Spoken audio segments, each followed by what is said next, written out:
Hey folks, Quill18 here, and welcome to Let's Play Urban Empire. Urban Empire is a city ruling game as opposed to a city building game that spans 5 ages. You're going to feel like you're going from something, I think it starts in 1820 through to the modern era and in fact beyond.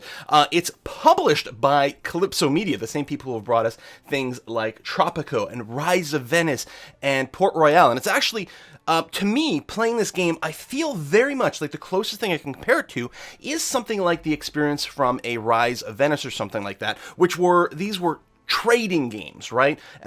Trading tycoon-y kind of games, but they always had an element of city ruling in your various cities where you'd have to kind of suck up to the ruling powers there, the ruling families or parties or whatever, help pass different laws and expand certain types of buildings a little bit. It was a very lightweight city ruling thing.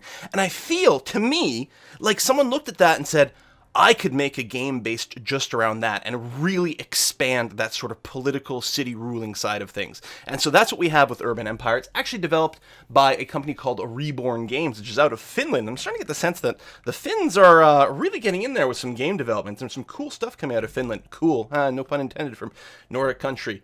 Anyway, let's move on. Urban Empires is a game that we're going to play right now. So let's go ahead and start a new game over here. There are scenarios in here which I believe are just sort of shorter and more goal-focused, right? Like the Great War effort, for example, over here. But we are, in fact, going to go into the campaign mode over here. And the first thing you have to do is choose from one of 4 families. They all have a distinct feel. I mean, I think the core gameplay is relatively similar, but they have a distinct feel, and I think there's different story elements that are going to develop depending on which family you choose from. There's the von Filzens. Listen, all the names of people and cities and things like that, I'm going to butcher horribly here because, yeah, Filzen? Maybe the P is supposed to be silent? Filzens? I don't know. I apologize in advance. These are, like, very aristocratic people. They've been around forever. They're very sort of staid and conservative, and have been in control for a very, very long time. They believe in social hierarchy and people's need for stability in a changing world. Then we've got the St. Alias, or St. Elias over here. Patrons of inventors and innovators, very sort of progressive that way. They believe in solving problems through technology, and technological innovation is rapid under their rule. They're notorious risk takers, both in personal and professional lives. They often seem aloof and alienated from the gritty reality and needs of the people. I kind of like these guys. I think we're going to be playing them. We've got the Kilgannons over here. Strong working class family with a history in politics and the labor rights movement. They rose from grassroots community activists to major players in the city's political scene. Respected as heroes of the people, their dedication has made the family very popular with the proletariat. Their contributions to society are much appreciated, but this benevolence tends to lead to increased building prices. And then finally, we've got the Shuyskis. Listen, I already told you. Oh, they're Russian emigres. They pride themselves on being cultured, civilized patrons of the arts and theater. On the surface, unassuming and even indifferent to politics, none of the rival families view them as much of a threat, and their awareness of their social obligations has them in good standing with the people, too.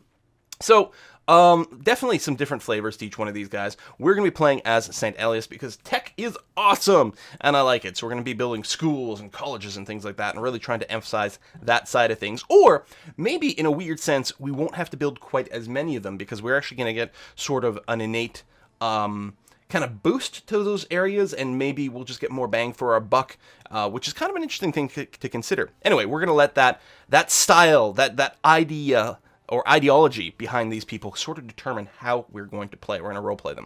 So we're going to select that family. We're going to be starting in Era 1 for the Industrial Revolution. We're going to be playing as Giuseppe St. Elias over here. So this fellow. And I believe the people in the background represent people of the future ages that we're going to play. And they each have a set of distinctive traits and personalities that can influence them a bit. Giuseppe over here, he's progressive, believes in progress and new ideas. It actually gives him a penalty to security rating, but a boost to grammar schools, high schools, and vocational schools. He's solitarian, which actually improves elderly social life.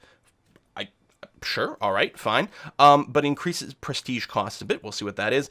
And in the campaign, we do start off as the Emperor's nominee. We've been nominated to position by the Emperor himself, and therefore cannot be voted out. So we do still have to worry about all kinds of failure, like going bankrupt, which is what happened in my test game. But other than that, we can't at least be kicked out. So that's good. So we're going to continue there. And then we'll get to choose from 3 maps over here. The Remini of Sorelia, Located on the big plains of the Swiralian coast, this location provides the new city plenty of room to grow. Covered in thick forest, the land offers the new mayor endless possibilities to develop their city into Swirlaria's crown jewel. We also got the Cauldron, takes place in Swirlaria's mountainous region, and offers the player the opportunity to play in a very focused area, clearly influenced by the mining industry. Players face the challenge of building a city in a unique location where shipping lanes are constricted and railway traffic comes from the other end of the area. And then finally, the Cape Swiralia, is another unique map which offers the players an opportunity to play around the cape in a U shape. The harbors are only located at the tip of the cape, while the railways are emerging from the other end of the map. The area has unique flavor and poses an interesting challenge for the player to tackle with. Again, couple of typos, still in development, but not bad overall. We're going to go ahead and I think I'm going to take this one here. It sounds like fun. Welcome, Giuseppe. Welcome to your office. Your father, Giovanni, was a scientific advisor in the court of the Austrian Empire. The emperor wanted him to lead the founding of a new city, Kaiserschaffen. Unfortunately, he fell seriously ill, as you were well known in the court too, and had just graduated from the best universities in Italy with excellent grades. The emperor asked you to take your father's place. So this is the start of our campaign. We've got an empty stretch of land to play with, and we can rename the city. So we're going to go with Quilopolis, or something like that. There we go. I think that's fantastic. It's, of course, important in any sort of city ruling, city building, empire building game, anything of that sort, to make sure to stroke your ego as much as possible. So Quilopolis is going to be what we start with.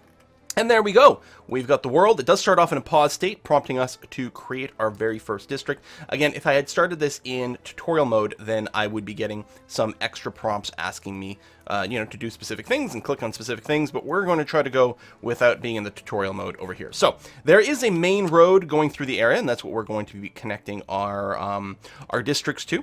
We got a bit of a fork in a road over here, and if I remember from my test play earlier, somewhere around here is where the railroad's going to get built, but I don't think that really matters where we place things. So we're going to start by drawing our first district, and if we do that, we can actually see the boundaries of what we've got to work with over here. It goes quite high up vertically. I didn't realize that. Wow. Wow. Okay, I'm getting the sense that our cities are going to be huge going forward. Just massive. I guess it might make a lot of sense then for us to start our first city near the crossroads over here. There's probably going to be a lot of traffic, lots of traders, that sort of thing going through. I think that's going to be swell. So we're going to go ahead and just drag out this first district here. And we'll make it, there's sort of a max and a minimum size. This is too big over here. We'll do something kind of like that. You can see that it automatically grabs hold of the roads. We can move these points afterwards if we did want to reshape things, but I think this seems pretty swell. There are a couple of variants for the grids that we can play with. Sparse Grid has fewer roads and a lot more space. I think I'm just going to start with default, not really knowing what I'm getting into in terms of the differences here. It seems perfectly fine to just start with the default, and we'll see about playing with a few more things later on. We've got 25, is that hectares? HA, something like that, to play with in here, and the cost to build this is going to be $345,000, and there's going to be a maintenance cost of $41K per month to maintain that. Now at the top we've got, this is the city treasury. The city has $1 million, 1,000K, right, $1 million in the bank at this time, and this is my personal funds. I have $500,000 to myself, and when we decide to make changes to the cities, we can make it out of the city's money or my own funds. The difference is, if we make it out of the city's money, then there has to be a vote to get things started. So I'm going to confirm this new land plan over here. Boop. And services, right, we're going to have to place a city hall to start off with, which gives us a bunch of boosts to a variety of different stats over here called the Wheel of Life, and we'll be talking about that later on. I'm trying to decide where to put this. The zoning, we're going to tweak more later on. We're going to have a lot more control, but the yellow is industrial area, the green is residential area.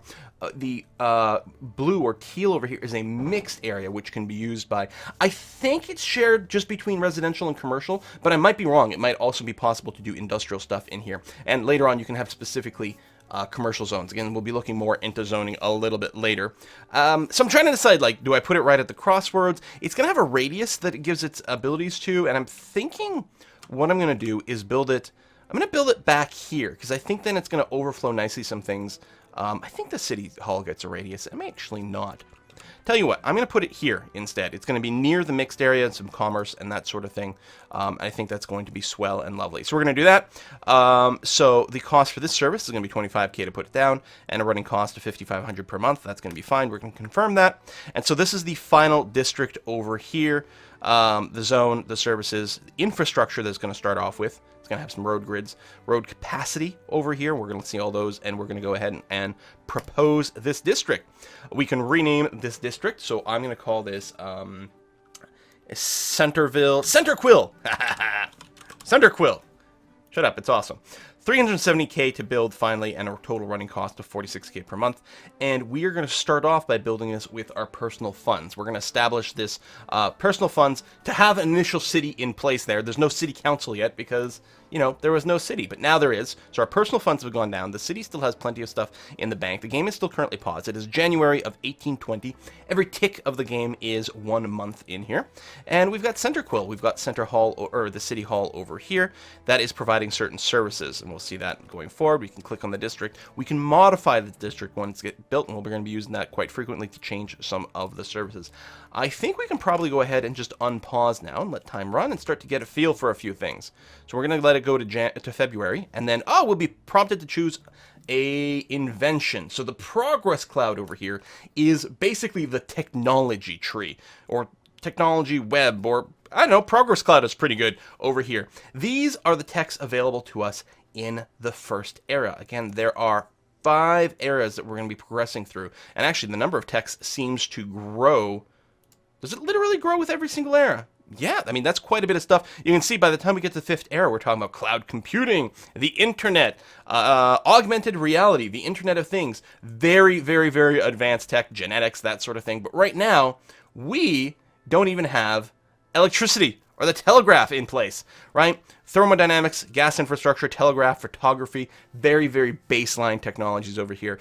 We've got to start with the ones adjacent to us, and everything that we unlock gives us access to a few more things. So if we go to, say, thermodynamics, it enables steam power over here, which increases sales in certain industries. Basically, you know, industries get to take advantage of steam power to produce their goods more efficiently, produce more of them, so on and so forth. It unlocks clothing stores that will start to appear in our city. We don't build the clothing stores directly, it just makes them possible to start showing up. This one over here unlocks spread selection. This is something that gives us a new ability to tweak our districts. It allows us to choose how our districts our balance between residential, commercial, industrial, and that mixed one. It also gives us the ability to build a police station over here. So a lot of things are unlocked by thermodynamics.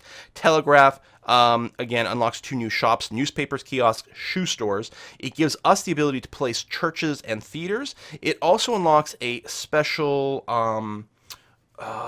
it's not district, it's something else. We'll look at it when we're on the other screen. Railway station over here, which if we build that, boosts our city's industry all over the place, or many companies actually, not just industry. I assume commercial buildings are buffed by railway stations as well. And this would also lead to photography, which starts to bring some of our sneakiest sort of moves, the real political stuff, the ability to unlock spying to keep track of political parties and dig up dirt on them. It also unlocks an edict to ban prostitution. And actually, some of these really unlock a lot more edicts. Safety authorities here gives us the safety... I don't know if they're called edicts or policies. I don't remember. We'll go and check on that in a second here. Tobacco licensing, alcohol licensing, the Work Safety Act, and so on and so forth. So there's a lot of stuff that we will unlock going forward. The last time, when I did do my test run initially, I unlocked gas infrastructure first because it sounded interesting, and I went right ahead and enabled sort of the gas grid in my first district, and I think that's one of the things that made me go bankrupt. I think I rushed it too soon. So I think what I'm going to do is focus on things early on that... Then maybe unlock new shops as well as increase efficiency of businesses to try to get more money. Also, the ability to unlock the spread selection is going to give us a little bit more ability to tune things, and I think that's really good.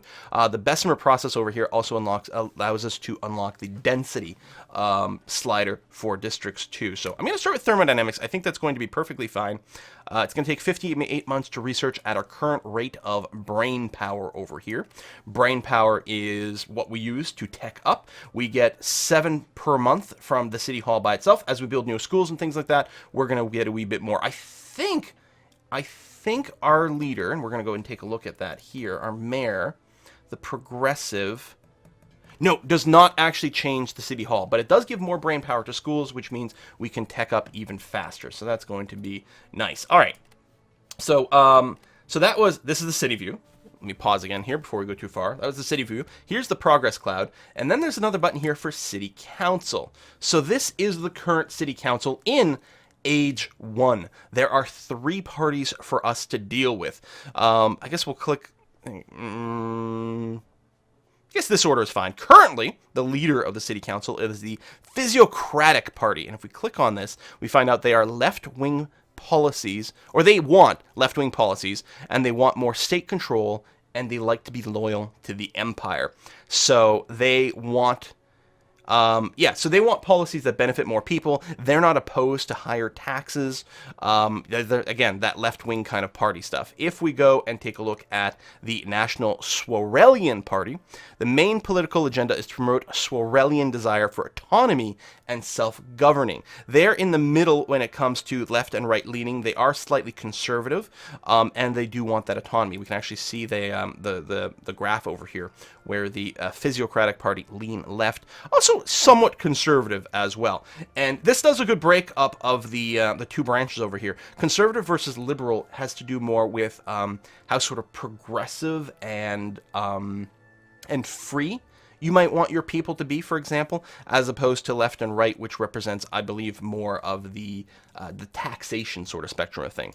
Finally, we've got the Free Democratic Party over here, who are right-wing, but somewhat more liberal than their 2 buddies over here, right? The other 2 parties are slightly more conservative, and the Free Democratic Party is slightly more liberal, but right-leaning.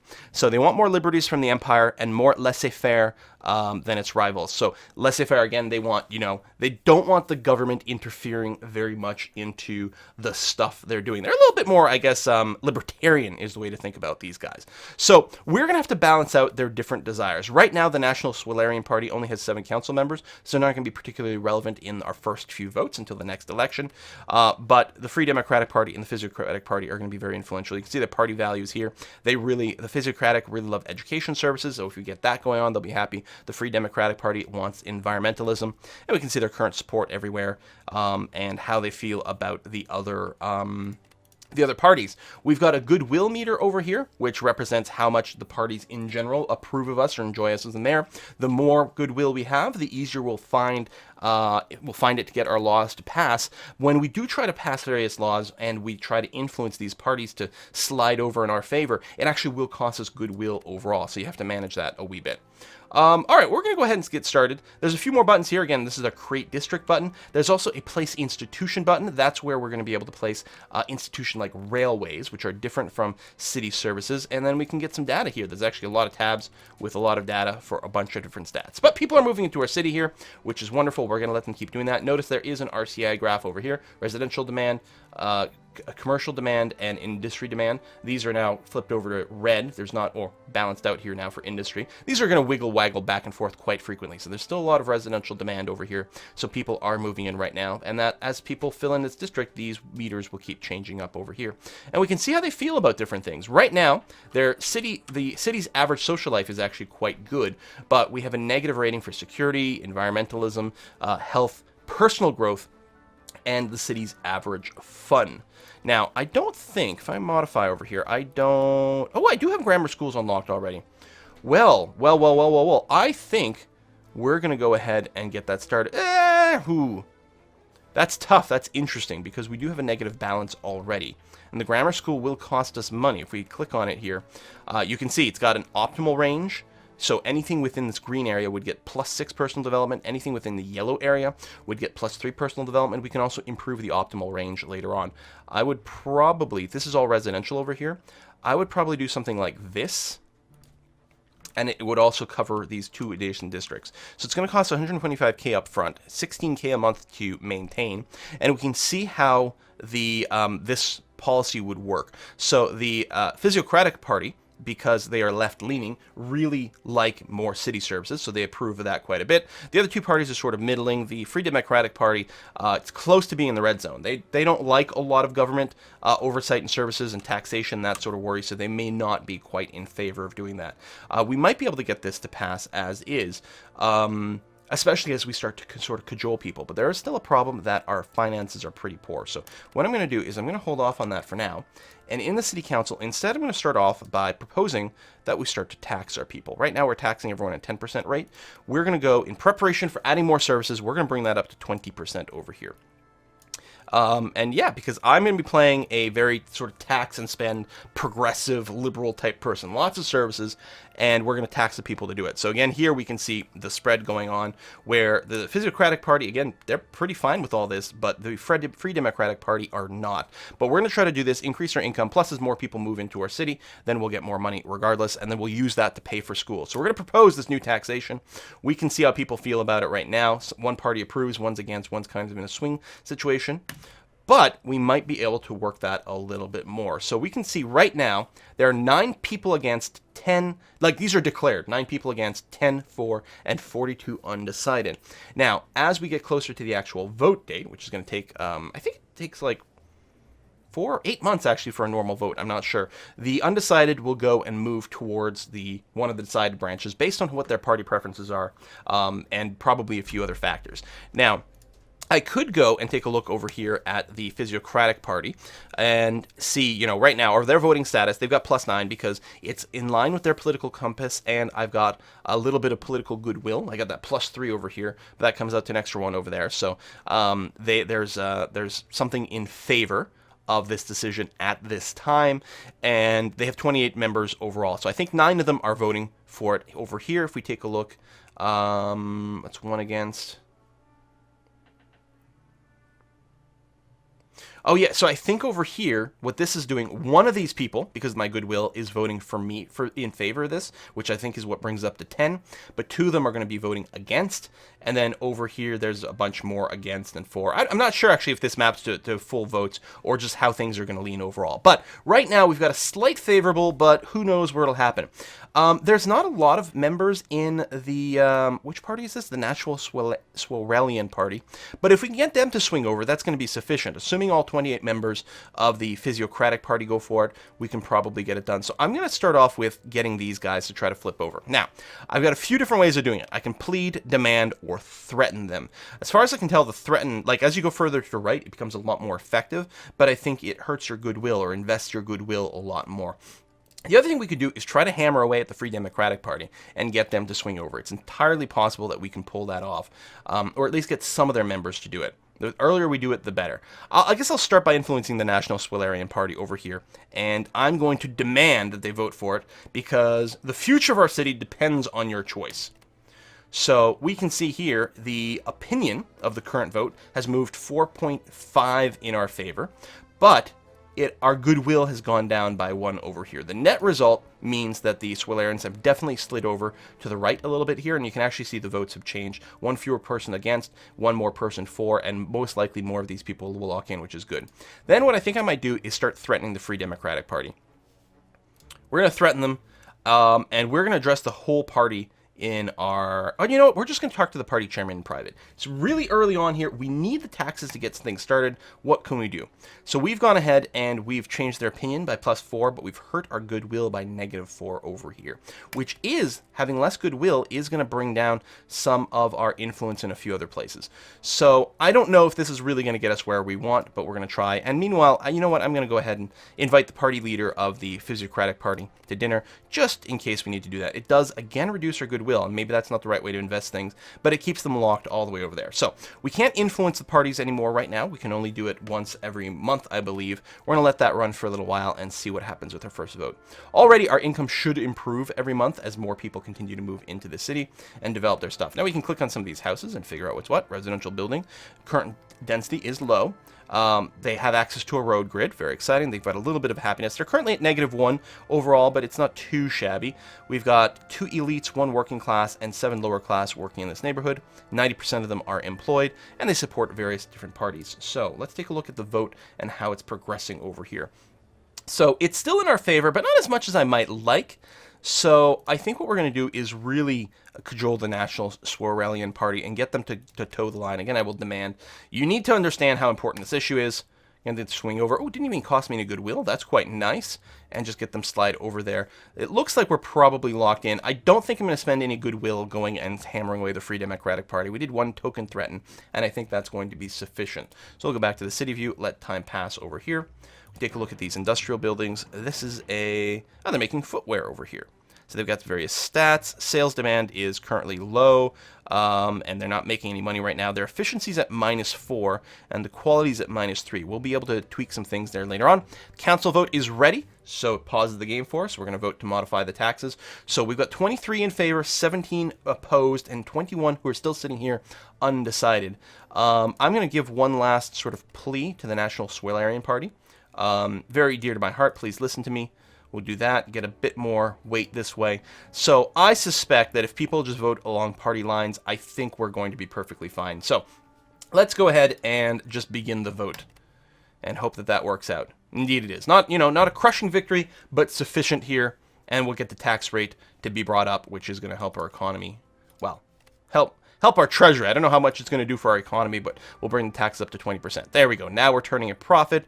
Wonderful. So now it feels like with that, I feel secure to go and place down a grammar school. And yeah, again, I'm going to put it here. Some new construction had just started, but that's going to be okay. So we'll put it there. It's going to cost 125K and a running cost of 16K per month, but we're going to go ahead and confirm those services. And we could also rename the district, but we're going to leave it there. And propose this, and everyone's very much in favor of this, so we're going to have a vote over here. Normal vote. You can also do a quicken vote, which costs me 2 prestige. I don't have any yet, but that would shorten time, and I can always use personal funds if I don't want to have a vote, but this is going to be very easy. We're going to say okay, and we're going to take a look over here, and yeah. So everyone liked it. It's possible, even without everyone liking it, someone may have been lower down if they were still mad at me for something, but this is going to be fine. Everyone thinks having a school in the city is a great idea. So we're going to let that vote go, and we're not going to use any goodwill to, modify anything. Meanwhile, our buildings are developing. We're up to almost 500 people in our city. Still a little bit of residential demand. Not anything else. We're kind of balanced out there. And, we've got an event over here. Thermodynamics. As far as I can tell, most, if not all, the various technologies, when they get partway through, you tend to get some sort of event to tweak things. Your city administration needs to make a decision about the interior of the forthcoming rail station. Do we want it to be aesthetic, plain, minimalist? Do we want it to be imperial to really glorify the empire? Or do we want to focus on our Swarelian roots, the sort of local autonomous government over here? This is going to have a different impact on the different political parties and what they care about. Do we want to be pro-imperial, or do we want to be more independent? And on this area, I'm not sure exactly what my role-playing style I want to have. The Emperor did appoint me, and right now the Swarelian Party is not really in power. So we could just go imperial for that, or we could start thinking about the future when we may not want to be listening to some external ruler. I mean, I want to rule myself, right? I'm the most important person in the world. Yeah, that sounds good. So we're going to go for the Swarelian aesthetic. We're going to start building a certain amount of pride in our own state over here. So we're going to go with that. The effect is going to be goodwill from the National Swarelian Party. Also, increased voting towards the young Swarelian Party and old Swarelian Party. Now, we don't have either one of these right now, but later on there's going to be more and more political parties, and so this increases the chances that people are going to be involved in that, which may or may not be what we're looking for, because if I recall correctly, actually, these people are quite conservative, so that might be a little bit of a problem for us down the road. Right? Okay, so we're going to go ahead and put a cut in here. Hopefully, we've got a nice little start going on here. I'm actually a little bit worried about that political decision. Because, yeah. Well, I say that. Currently, the current National Swarelian Party... Oh, no, it's not the right-wing one. Right, the Free Democratic Party is more right-wing. The Swarelian is kind of middle ground over here for left and right. So that's going to be fine. And later on, the new and the old version of those parties, I don't know if they're going to be, left or right. Maybe they'll be split, which might be a reason that there's a variance in the party. That's entirely reasonable. We'll see how it goes. Thanks for watching, and I'll see you guys next time.